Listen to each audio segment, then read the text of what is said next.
Il s'agit d'une audition par l'OPESCT, qui est l'Office parlementaire d'évaluation des choix techniques et scientifiques du Sénat, et qui ont pour but d'éclairer les politiques sur les conséquences de la vaccination. Et dans ce cadre, différentes associations et collectifs de victimes ont été auditionnés par le Sénat, mais malheureusement, normalement ces auditions sont publiques, et là ces auditions se sont faites par visioconférence avec un lien Zoom et n'ont pas été publiques. Donc c'est pour ça que nous sommes heureux d'être soutenus, qu'il y ait une diffusion à ce propos, car les témoignages des victimes, notamment de l'association Verity, du collectif Fou et Mon Cycle, qui sont des milliers de femmes qui sont atteintes de troubles menstruels graves, et la parole des hôtesses et pilotes de navigants libres qui ont alerté sur les risques aériens qui peuvent être encourus du fait d'effets secondaires qui pourraient être subis en vol, sont extrêmement graves, et toutes ces victimes ont donc pu s'exprimer et essayer d'alerter enfin les pouvoirs publics pour qu'ils prennent d'ores et déjà, ou en tout cas, j'allais dire immédiatement, la mesure de la gravité de ce qui se passe aujourd'hui au regard du nombre d'effets indésirables. 137 000 recensés par la ANSM, dont 25% de graves. Il me semble quand même que ces signaux d'alerte doivent interpeller immédiatement les parlementaires français. J'alerte depuis des mois sur la gravité et l'anormalité des effets secondaires. Actuellement, l'OMS dénombre 3,5 millions d'effets secondaires sur Vigi Access. C'est plus que tous les autres médicaments et tous les autres vaccins réunis en 50 ans. Comme on sait qu'à 10% simplement des chiffres sont remontés, faites la multiplication, vous allez voir, on atteint des chiffres stratosphériques, je le redis, 137 000 effets indésirables en France, et parmi eux, dans les cas graves, les 5e plus importants sont ceux qui causent des troubles menstruels aux femmes, c'est-à-dire une aménorrhée totale, des petites filles qui n'ont plus leurs règles, dont les poitrines se flétrissent. Nous avons le problème des femmes plus âgées qui certes ont déjà eu des enfants, mais qui elles, ou même d'ailleurs ménopausées, qui sont prises de métrorragie, mais ce ne sont plus des règles, ce sont des saignements vaginaux incontrôlables qui ne sont pas contrôlés par de l'hexacil par exemple, qui ne s'arrêtent pas, et c'est une impasse thérapeutique à tel point que ces femmes subissent des hystérectomies, comme le personnel des navigants qui s'est exprimé. Elle a dû faire un choix entre son utérus, j'allais dire, et son travail, et c'est ça la réalité des choses.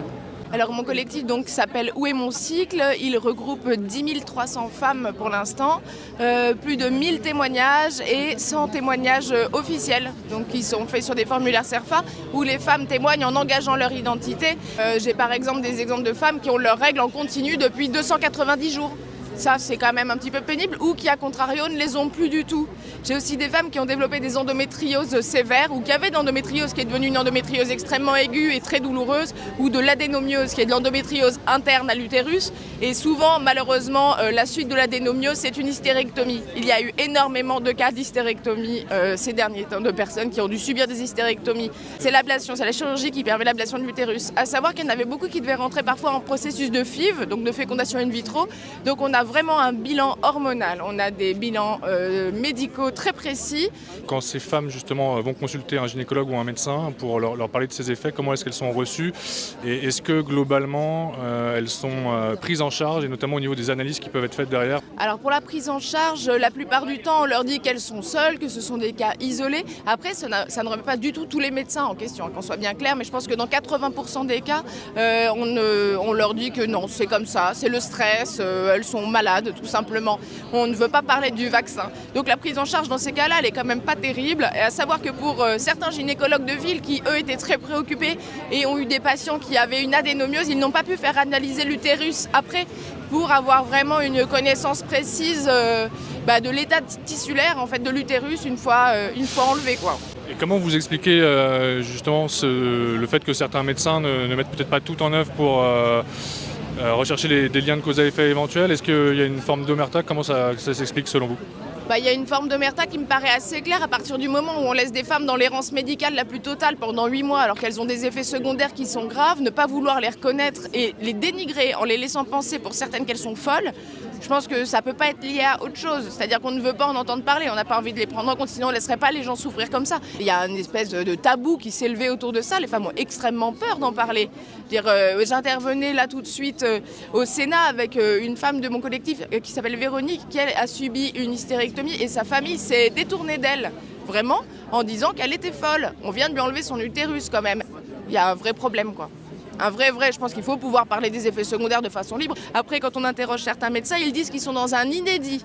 Il faut bien voir que les femmes, on a l'habitude de notre cycle. On sait, c'est tous les 28 jours et on voit tout de suite quelque chose quand il est anormal. Et c'est ça que reportent les femmes, c'est qu'elles sont effrayées parce qu'elles font face à des règles violentes et très douloureuses comme elles ne l'ont pas connues. C'est parce qu'elles écoutent leur corps qu'elles font le lien. Et à ce moment-là, les professionnels de la médecine doivent le faire aussi. Et s'est exprimé sur France 3 récemment, je crois lundi, une gynécologue qui représentait la société Pfizer et qui a quand même dit sur France 3 que selon elle, il n'y avait pas lieu de s'inquiéter avant 3 mois de troubles persistants de règles.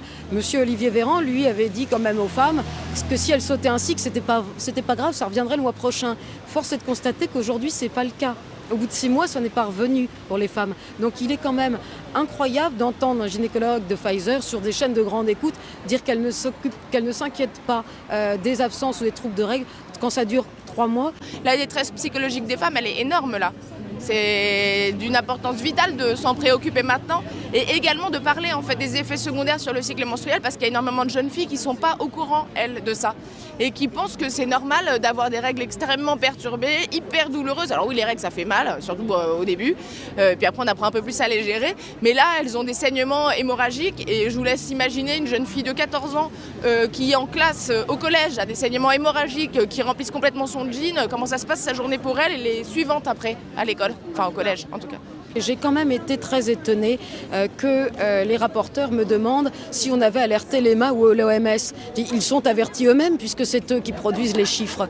De mon point de vue, quand on a 137 000 effets indésirables dégagés, c'est du jamais vu. Ils doivent être alertés eux-mêmes. Ce n'est pas à nous, même si on le fait évidemment, de venir leur dire que c'est grave. Dans la mesure où ils n'ont jamais vu des chiffres pareils, la conséquence doit être immédiate. C'est une prise de conscience. Ce que nous ne comprenons pas, c'est qu'on sait très bien que les pharmacovigilance, on dit c'est 10% simplement qui est répertorié, des études depuis des années. On a déjà vu d'autres scandales sanitaires, on le sait bien, qu'il n'y ait pas une alerte totale, une reprise en main du principe de précaution à la suite de ces déclarations, ce n'est pas croyable. Et c'est ça que nous disons. Je dis au niveau européen, au niveau mondial et au niveau français, c'est du jamais vu ce nombre d'effets. Est-ce que vous avez des exemples concrets, par exemple justement sur les personnels navigants, de certains de vos clients qui auraient pu être victimes d'effets indésirables, et effets indésirables qui auraient pu mettre en danger éventuellement la vie des passagers durant un vol, je pense notamment à des pilotes ou des copilotes? Il y a eu des témoignages en ce sens qui ont été répertoriés, qui ont été faits sur formulaire CERFA, qui ont été donnés non seulement au Conseil d'État dans le cadre d'un recours qu'ont fait les personnels navigants libres, et malgré ces témoignages CERFA dans lesquels il était dit qu'on avait pu observer effectivement des pilotes qui avaient subi des effets secondaires graves en vol et qui avaient entraîné effectivement des atterrissages parfois compliqués. Il y a également des cas d'hôtesses qui ont été prises en vol de métrorragie très importante, et ça peut être d'ailleurs même pourquoi pas le cas de passagers, et à partir du moment où une hôtesse n'est plus en capacité de remplir sa mission, eh bien l'avion n'a plus suffisamment de personnel navigant pour assurer sa sécurité, et effectivement nous avons témoigné des risques aériens devant le Conseil d'État. Sur l'indemnisation des effets indésirables, l'indemnisation éventuelle, vers qui les personnes dans ce cas-là peuvent se tourner? Est-ce que la responsabilité des laboratoires peut éventuellement être engagée malgré les clauses d'exonération de responsabilité signées avec la Commission européenne? Eh bien, je le pense, car le premier point est qu'on indique que les gens seront indemnisés via l'ONIAM. L'ONIAM, qui est l'Office national d'indemnisation des accidents médicaux iatrogènes, prend en charge a priori les personnes qui ont été vaccinées par obligation, comme les personnels soignants, les pompiers, etc. Mais ne prend pas en compte ceux qui ont été, j'allais dire, malgré leur consentement, qui n'ont pas pu le donner réellement, qui ont été contraints. En réalité, l'ONIAM, pour ces personnes-là, ne pourra pas intervenir, et c'est pour ça qu'il faut se retourner contre les laboratoires pharmaceutiques, dont il est absolument anormal que leur contrat comporte des clauses d'irresponsabilité. Je crois que tout le monde a déjà signé un contrat dans sa vie. Quand on fait une faute dans le cadre d'un contrat, eh bien, on l'assume, on n'a jamais vu une irresponsabilité. Et puis finalement, si Pfizer, Moderna n'est pas responsable, que l'ONIAM n'a pas d'argent, eh bien alors qui va indemniser toutes ces personnes? C'est un point très important, mais le point le plus important reste quand même d'entendre cette parole pour trouver éventuellement des solutions et ne pas laisser toutes ces personnes dans des impasses thérapeutiques. Les femmes feront ce qu'elles veulent. L'idée, c'est quand même pas tout de suite l'argent. Ce serait bien de les regarder en face, d'arrêter de les dénigrer, de les reconnaître et de les entendre. Et quand on entend, on écoute. Et voilà, et si déjà elles sont écoutées, je pense que ce sera beaucoup. Regarder l'autre et l'écouter, c'est très très important dans ce cas-là. Vous avez déposé de multiples recours ces derniers mois. Beaucoup ont été rejetés. Parfois, le Conseil d'État n'a même pas voulu vous entendre. Qu'est-ce qui vous anime? Qu'est-ce qui vous pousse à continuer? Ah bien, ce qui me pousse à continuer, c'est la réalité de tous les témoignages. Ce sont des centaines et des milliers de personnes qui appellent à mon cabinet. Moi, je n'ai jamais vu ça. La réalité, je la constate, et c'est ce que je dis aux autorités. Il est incroyable que des centaines de personnes appellent à mon cabinet pour essayer d'engager des procédures judiciaires pour faire reconnaître des effets indésirables. C'est la réalité de tous ces témoignages. Je ne comprends pas que les autorités judiciaires médicales restent sourdes à cet appel.